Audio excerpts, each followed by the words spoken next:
बहुत बहुत स्वागत है दोस्तों आपका आईएसक्यूब एजुकेशनल ग्रुप पे। और हम लोग अभी बायोलॉजी का अध्ययन कर रहे थे और बायोलॉजी में पोषक तत्व के कुछ पार्ट जैसे कार्बोहाइड्रेट, प्रोटीन, विटामिन, इसका पूरा समझ बना चुके हैं। विटामिन के अंतिम पार्ट हमारा बचा हुआ था जिसका नाम है विटामिन B12 और जिसका रासायनिक नाम है साइनोकोबालामिन।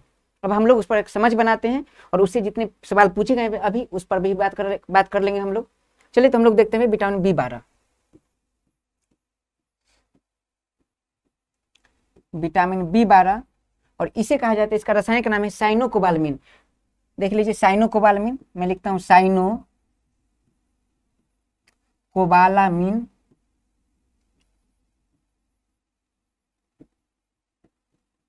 अब ध्यान से देखना है साइनोकोबालामिन, जब आप जनरली बुक पढ़ेंगे तो बुक में आपको CYNOCOBALMAIN दिखाई देगा, ए नहीं दिखाई देगा। तो ध्यान देना है कि चूंकि ये जो है कोबाल्ट का एक अवयव है तो कई जगह आपको साइनोकोबालामिन लिखा दिखेगा, कई बार आपको साइनोकोबालामिन लिखा दिखेगा। अब हम लोग इसे समझते हैं साइनोकोबालामिन। अब इस बात को समझने का प्रयास कीजिए इसमें कौन से तत्व की विद्यमानता है। तो हम लोग पीछे भी पढ़ चुके हैं। अगर पूछा जाए कि विटामिन B5 में कौन सा तत्व पाया जाता है तो विटामिन B5 में कैल्शियम पाया जाता है। उस प्रकार से अगर पूछे आपसे कि साइनोकोबालामिन, तो नाम से ही पता चलता है कि इसमें कोबाल्ट की मात्रा होगी। तो सबसे पहले देख लेते हैं कि साइनोकोबालामिन में कौन सा तत्व होगा, कोबाल्ट। और जितने याद रखना है केमिस्ट्री में टोटल 118 तत्व हैं, जिसमें से याद रखना है 4 तत्व है जिसका नोमेनक्लेचर अभी तक पूरा क्लियर नहीं हुआ है, तो 114 तत्व का नाम रखा गया है। और जिसमें से कोबाल्ट के पास एक विशेष गुण है। कोबाल्ट को अगर देखें आप तो कोबाल्ट के पास एक विशेष गुण है। कोबाल्ट समांतर देखिए अगर तो याद रखें, कोबाल्ट भी एक धातु है और लोहा भी एक धातु है, और लोहा पर भी प्लस चार्ज और कोबाल्ट पर भी प्लस चार्ज। लेकिन ध्यान देना कि कोबाल्ट के पास एक स्पेसिफिक गुण है, जनरली वो क्या करता है, लोहा को अवशोषित कर लेता है। तो लोहा को अवशोषित कर लेगा, इस बात को समझिए। लोहा को अगर हम खाना खाएं तो खाना में अगर आयरन की मात्रा हो तो उस आयरन में याद रखना, जैसे खाना हमने खाया तो खाना में विटामिन हो सकते हैं, कार्बोहाइड्रेट हो सकते हैं, प्रोटीन हो सकते हैं, फैट हो सकते हैं एवं कुछ खनिज लवण हो सकते हैं। खनिज लवण में बहुत सारे खनिज लवण होते हैं, जैसे मैग्नीशियम हो सकता है, क्लोराइड हो सकता है, सोडियम हो सकता है और आयरन हो सकता है। तो इन सारे जितने अवयव हैं सभी अवयव में कोबाल्ट के पास एक खास गुण है कि सबको छांट के और लोहा को खींच लेता है। तो आप समझिए क्या है यहाँ कोबाल्ट। कोबाल्ट क्या करेगी, तो कोबाल्ट सभी को छांट के और क्या करेगी, लोहा को अवशोषित कर लेगी। तो बहुत इंपॉर्टेंट बात है, कोबाल्ट के पास क्या खास गुण है, यह आयरन को अवशोषित कर लेती है।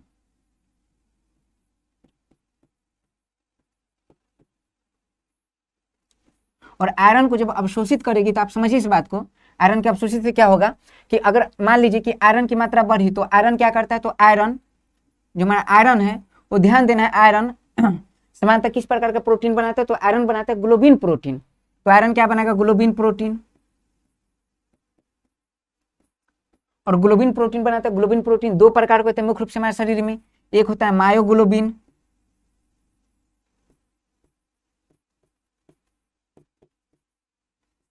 और एक होता है जिसे कहते हैं हीमोग्लोबिन।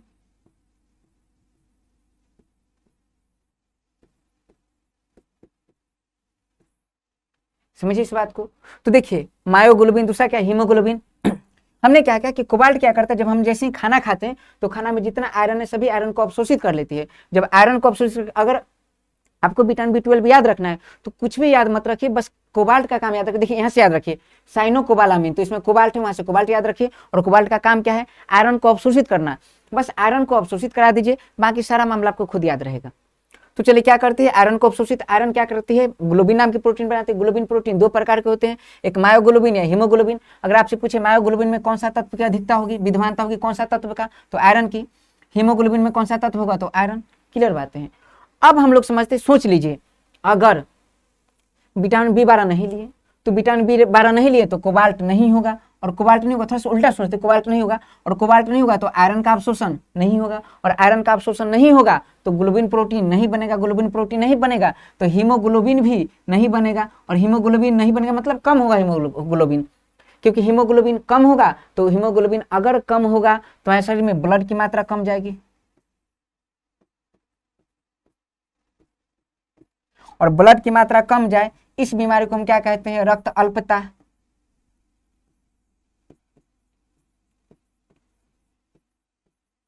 एनीमिया।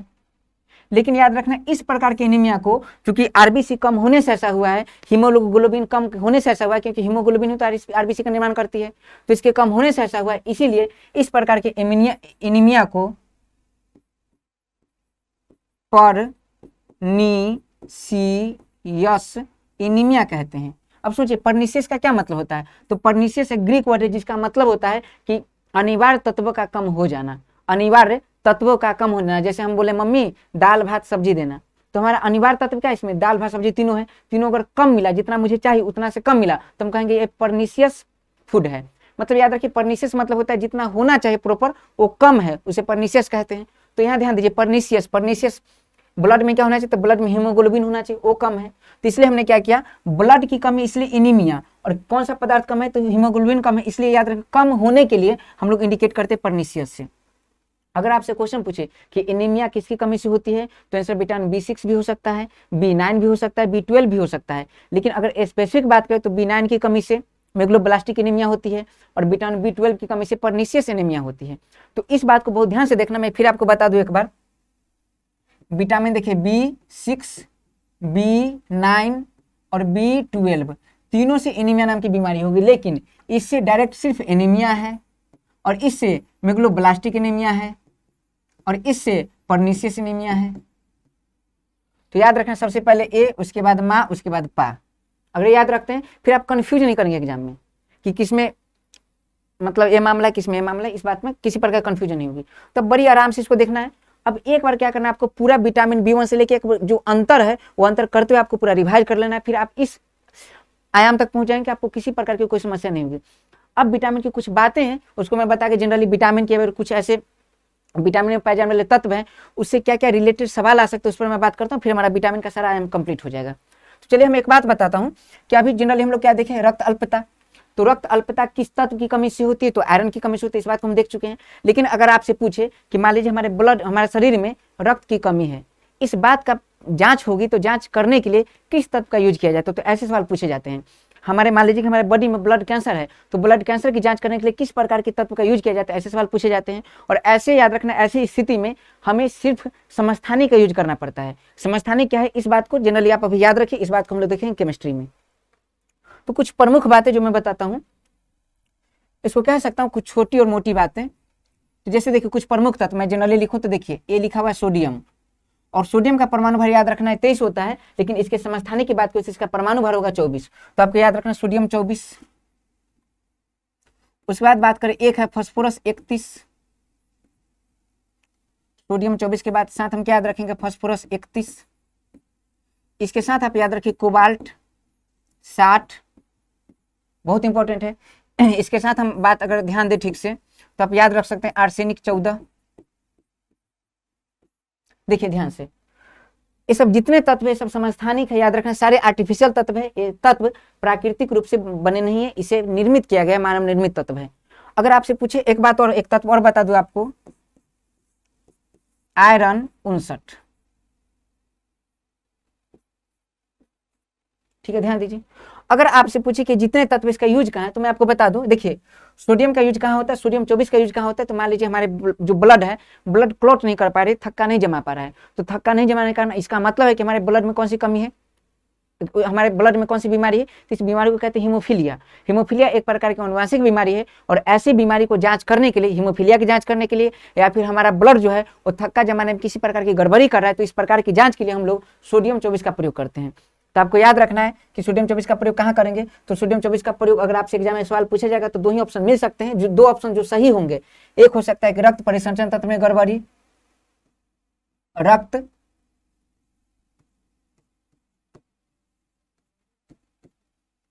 परिसंचरण तंत्र में गड़बड़ी, ये सवाल पूछा जा सकता है।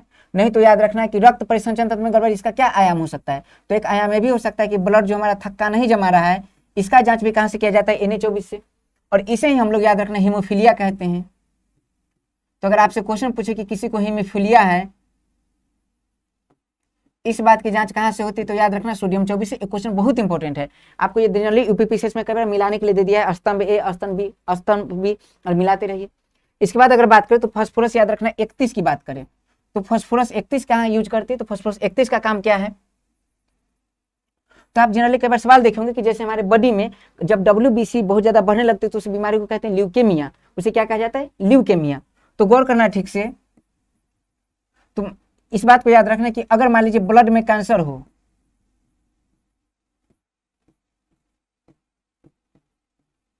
ब्लड में कैंसर हो या ल्यूकेमिया हो। ल्यूकेमिया याद रखना, जब ब्लड में WBC की मात्रा क्या बढ़ने लगे तो उसे ल्यूकेमिया कहते हैं, और इसकी जांच के लिए याद रखना फास्फोरस 31 का यूज किया जाता है। हाँ, आगे मैं बताते रहूंगा ऐसा क्यों होता है, यूज करने से जब हम फास्फोरस 31 से जांच करते हैं तो कैसे पता चल जाता है, लेकिन परीक्षा के लिए बहुत महत्वपूर्ण बात है, इसलिए मैं एक साथ इसे बता रहा हूँ। कोबाल्ट 60 का प्रयोग कहाँ करते हैं, तो कोबाल्ट 60 का प्रयोग करते हैं। याद रखना है कि फास्फोरस 31 का प्रयोग या तो ल्यूकेमिया के जांच में करते हैं, या फिर इसके साथ ल्यूकेमिया के अगर बात करें तो ल्यूकेमिया के इलाज में भी किया जाता है। तो अगर आपसे पूछा जाए कि ब्लड कैंसर के इलाज किस तत्व से किया जाता है, फास्फोरस 31 से। ब्लड कैंसर की जांच किसे किया जाता है, फास्फोरस 31 से। लेकिन अगर आपसे पूछे कि सामान्यतः कैंसर की जांच किसे किया जाता है, तो याद रखना कोबाल्ट 60 से।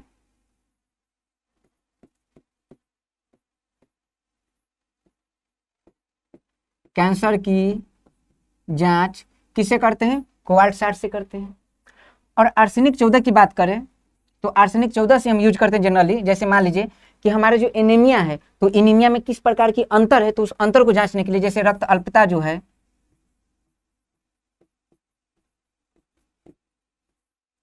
रक्त अल्पता में अंतर, या सबसे इंपॉर्टेंट सवाल ये अभी तक पूछा नहीं गया जनरली, अभी तक जो सवाल पूछा गया, मान लीजिए कि मैं पीछे बता चुका हूं कि त्वचा रोग कई प्रकार के होते हैं। तो डर्मेटाइटिस जो है, अब डर्मेटाइटिस कैसा कैसा है, तो याद रखिए डर्मेटाइटिस अंतर है। डर्मेटाइटिस प्रारंभिक अवस्था को कहते हैं, डर्मेटाइटिस जब वो मतलब कुछ परिपक्व अवस्था में आ जाता है बीमारी, तो उसे डर्मेटाइटिस कहा जाता है। तो अगर त्वचा रोग है किसी प्रकार की, स्किन डिजीज किसी प्रकार का है, तो उसका जांच किसे किया जाता है, आर्सेनिक 14 से किया जाता है।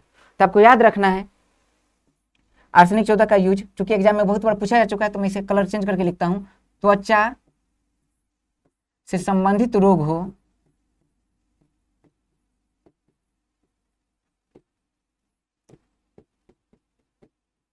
तो इसे किया जाता है। दूसरी बात अगर बात करें, लास्ट बात करें, Fe59 का प्रयोग कहां करते हैं, तो याद रखना है रक्त परिसंचरण तंत्र, हीमोफीलिया के लिए सोडियम 24, ल्यूकीमिया मतलब कैंसर, ब्लड कैंसर के लिए फास्फोरस 31, कैंसर की जांच तो कोबाल्ट से, आर्सेनिक 14 से। याद रखना है, मुख्य रूप से आपको याद रखना है त्वचा से संबंधित रोग। लेकिन अगर आपसे स्पेसिफिक पूछा जाए कि रक्त अल्पता मतलब हमारे खून की कमी, बॉडी में हमारे खून की कमी है, तो इसकी जांच किसे किया जाता है, तो उसके लिए सबसे प्रमुख तत्व उसका नाम है आयरन 59। हाँ, ये जब न उपलब्ध हो तो इसका यूज किया जाता है, लेकिन इसका यूज बहुत कम रेयर केस में किया जाता है। तो आपको समानता इसे इग्नोर करके ही चलना है। लेकिन हाँ, आपको अगर आयरन ऑप्शन में तो आयरन पहले मारना है, आयरन ऑप्शन में न मिले तो आर्सेनिक मारना है। तो चलिए, इसका यूज कहाँ करते हैं, तो रक्त अल्पता को मापने में।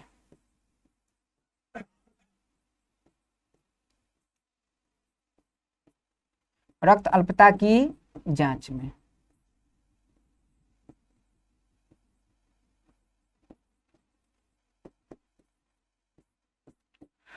ये बात अगर याद रखते हैं आप, तो पूरी तरह इतना बेफिक्र हो जाए कि आप पूरे विटामिन पर कंप्लीट कमांड बना चुके हैं, पूरे विटामिन को कंप्लीट कर चुके हैं। अब विटामिन से आने वाले सारे सवाल को आप कवर कर पाइएगा। और ये थोड़ा सा कुछ अलग से आयाम था जो मैं आप पेश कर दिया हूं, अब आप इसको याद कर लीजिए और फिर सारे प्रकार के सवाल आपसे बन जाएंगे दोस्तों। तो फिर अब अगले आयाम में हम लोग खनिज लवण पर बात करेंगे और मिलते हैं अगले आयाम में। जय हिंद, जय भारत।